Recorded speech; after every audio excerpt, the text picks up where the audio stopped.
Hola, mi nombre es Diana y junto con mi compañera Jimena les vamos a presentar el proyecto que desarrollamos para el curso, el cual se titula Análisis de cuatro variedades mexicanas de vitis vinífera y su relación con variedades de vid cultivadas en Europa, Asia y Norteamérica. Para ello les voy a hablar un poquito sobre la introducción. Bueno, antes me gustaría mencionar que los datos que vamos a mostrar son datos que también estoy utilizando para mi proyecto de maestría y pues ahora quise realizar el análisis en. Entonces, el cultivo de la vid en América pues data desde la conquista de la Nueva España. Sin embargo, pues en Baja California, México, aún prevalecen algunos de estos viñedos históricos que llegaron durante la conquista. Sin embargo, pues se desconoce la procedencia exacta de las variedades que permanecen en estos viñedos. Son viñedos históricos, no se conoce qué variedades se introdujeron en este tiempo, ni el origen de las mismas.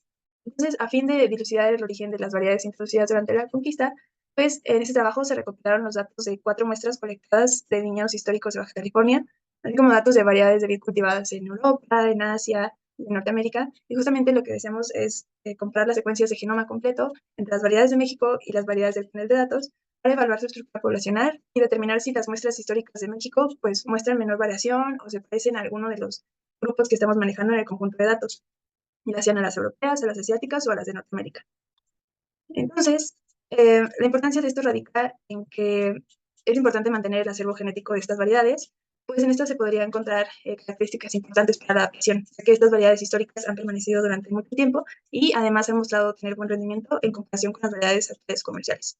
Además, estudios previos, donde justamente analizaron datos de vidas históricas en América, determinaron el posible origen de variedades de Chile y encontraron que realmente corresponden a variedades cultivadas históricas en España. Es decir, son la misma variedad, pero pues esto no se sabía.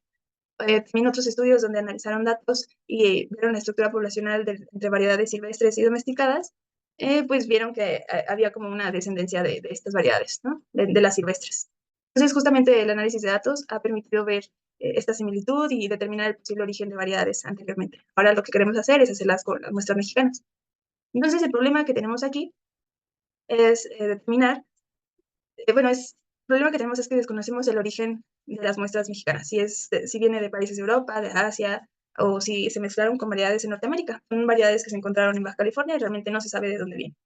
Entonces, el objetivo de este proyecto fue dilucidar el posible origen de los cultivos históricos de vid en Baja California, y para ello lo que hicimos fue procesar un set de datos que incluye información sobre el muestreo de variedades cultivadas de vid, y también realizar un análisis de componentes principales justamente para ver la estructura y la agrupación de las variedades históricas mexicanas con el set de datos, ya sea que se agrupen con las de Europa, con las de Asia o con las de Norteamérica, con la que tenga menor variación.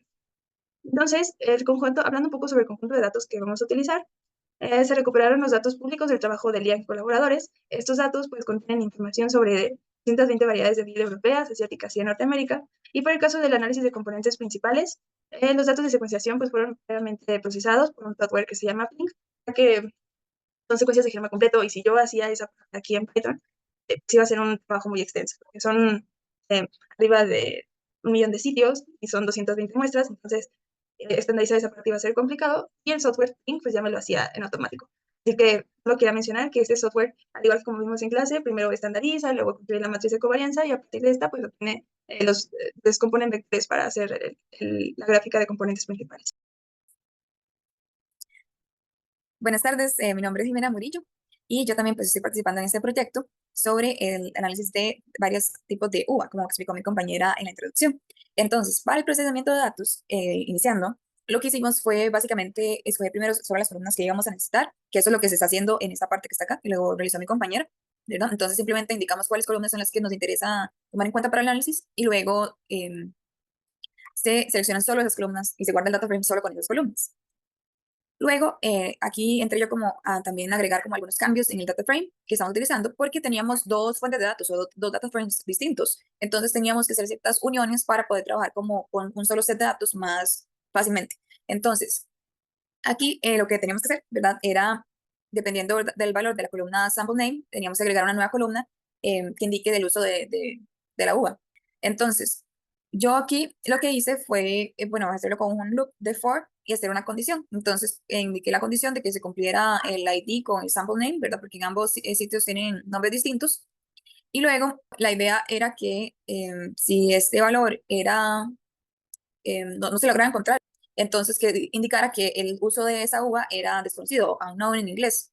Y lo mismo para cualquier tipo pues, de error que pudiéramos encontrar. Todo salía bien, entonces simplemente le iba a indicar pues, el valor del uso value, aquí en value está guardado el uso en sí de la uva. Entonces iba a guardar el valor que es el uso de la uva en el data frame que nos interesa.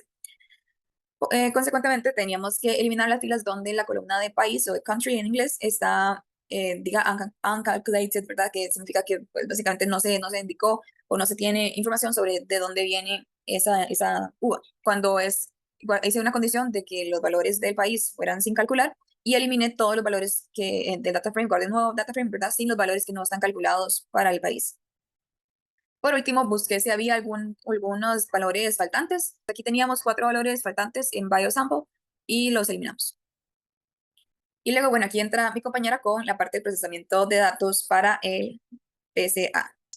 Entonces, les voy a hablar un poco de cómo se construyó este PCA. Primero les voy a mostrar cómo lo usé el dataset que utilicé. Y es esta. Podemos ver que vienen los Eigen vectors. Estas son las muestras, el nombre de las muestras, el ID es el mismo. Y podemos ver que las columnas pues, no tienen nombre. Entonces, lo primero que hicimos en el procesamiento de datos al PCA fue justamente asignarle un nombre a estas columnas. Las primeras dos son los nombres de las muestras y las columnas restantes pues, son cada componente. Entonces, primero se determinaron los nombres de cada componente, del 1 hasta el último componente, y estos se agregaron a los nombres de las columnas de los nombres.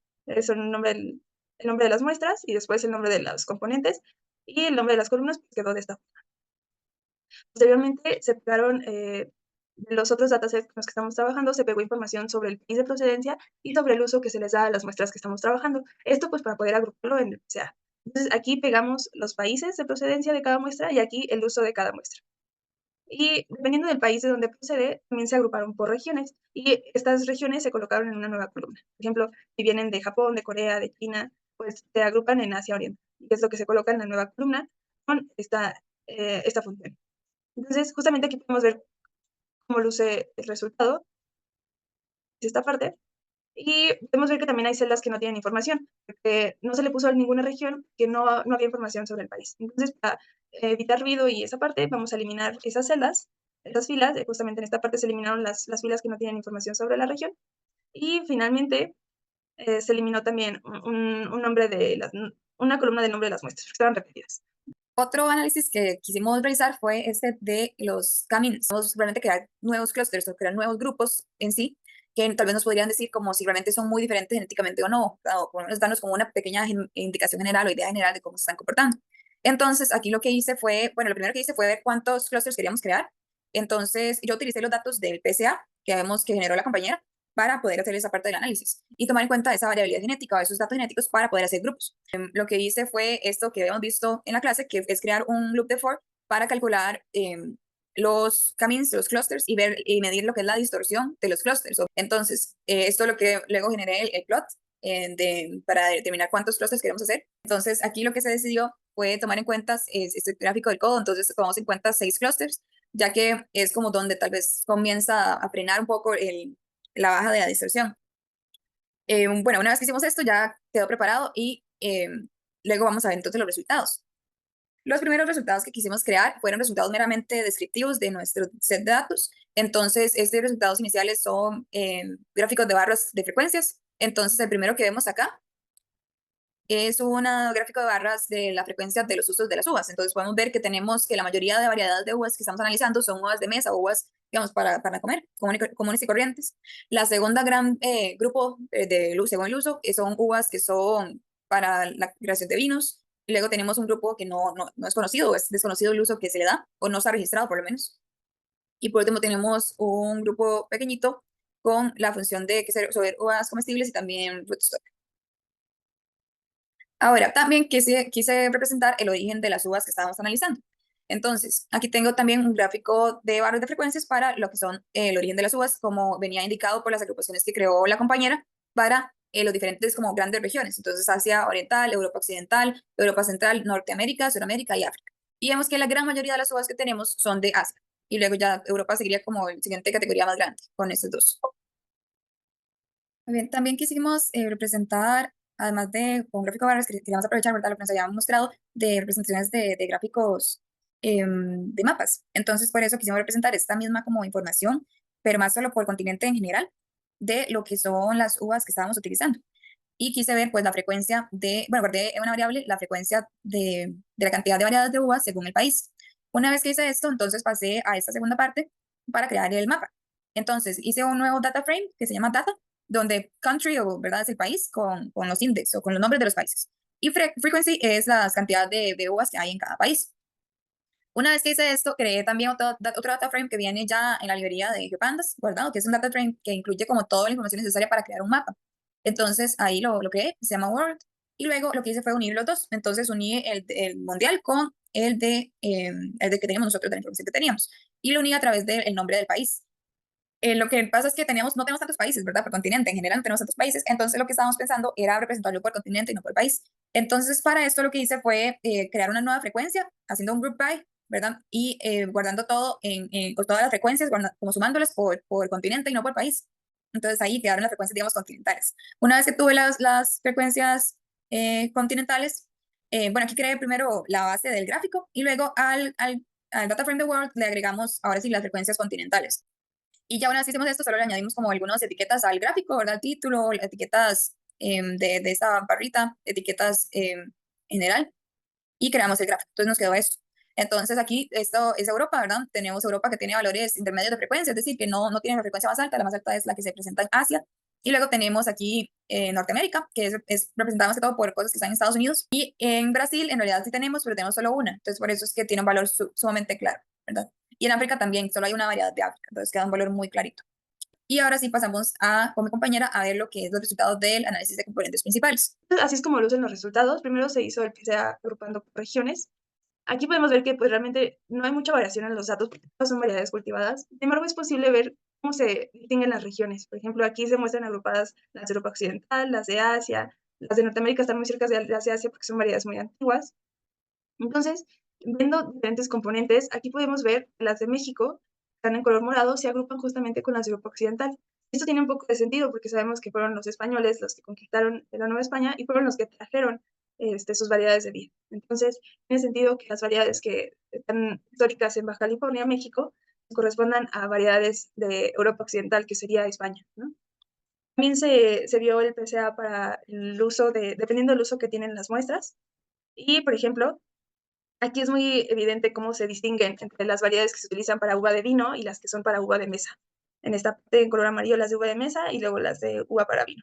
Y luego, igual analizando otro componente, esta distinción es todavía más clara porque se ven las que son uva de mesa en color amarillo, uva para vino en color azul, y aquellas que tienen uso compartido, es decir, que se utiliza tanto para vino como para mesa, están justamente entre estas dos. Entonces, creo que esto explica muy bien el funcionamiento del PCA, ya que esta variación va entre las que son de vino y las que son de mesa. Esa parte es muy interesante. Y justamente aquí no aparece marcado exactamente México, pero se agrupa con aquellas que son para vino. Entonces tiene sentido porque sí son variedades que se ocupan para vino. Y mi compañera les va a hablar después del procesamiento del otro set de datos. Gracias. Ahora pasamos a los resultados de los gamins. Aquí yo, bueno, utilicé un método ligeramente distinto, digamos, no creé como los clusters como modelos, sino que lo que usé fue como, parece como un dendrograma. Entonces, aquí lo que hice fue utilizar el método del vecino más lejano con los datos que había generado arriba.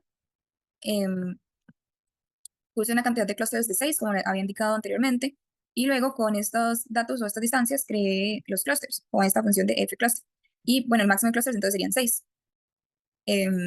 Y luego al final creé como una tabla cruzada para poder ver los clústeres según la región que tenemos previa. Entonces el dendrograma, bueno, lo que podemos ver del dendrograma es que nos está creando diferentes categorizaciones o clústeres, ¿verdad? Y lo más claro de todo es que este clúster verde que está acá es gigante, ¿verdad? Y hay unas poquitas uvas que se distinguen lo suficiente de este grupo más grande que está acá. Son 6 clústeres que creamos. En realidad la gran mayoría de uvas son muy similares entre sí. Y tanto, ¿verdad? Asia Oriental, Europa Central, Europa Occidental, Norteamérica, sobre todo las de Norteamérica están muy relacionadas con las europeas. La uva de América del Sur y la africana, todas estas están en el mismo clúster, la misma agrupación, según estos datos del PCA, es decir, sus datos como genéticos. Y también, bueno, podemos ver que hay un par de uvas que sí se distinguen bastante del resto. Por ejemplo, las de Asia Oriental, hay 2 variedades de uvas que quedan en clúster 1 y una variedad de uva que queda en clúster 3 y otra variedad de uva que queda en clúster 4. Esas variedades de uvas pues se distinguen bastante a ese grupo central que es mucho más grande, ¿verdad? Gigante. Luego también tenemos una uva europea de Europa Central y otra uva de Europa Occidental que también se distingue muchísimo del resto. Como conclusiones, podemos ver que, bueno, para la parte más de análisis de datos, vemos que la gran parte de las muestras o bueno, las columnas del dataset inicial no tienen información relevante para este análisis en específico, tal vez digamos, es información importante reportada y registros, pero no nos sirve para análisis en sí. Entonces, por eso es que es muy importante como no tomar en cuenta esas columnas para poder hacer nuestro análisis y también pues eliminar todo lo que son información faltante que podría afectarnos.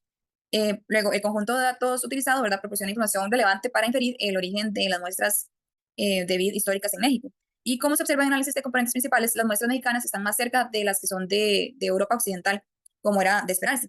Y bueno, sabiendo que fueron los españoles quienes introdujeron la vid en México, entonces pues podemos ver que esto es una conclusión que tiene bastante fundamento también histórico.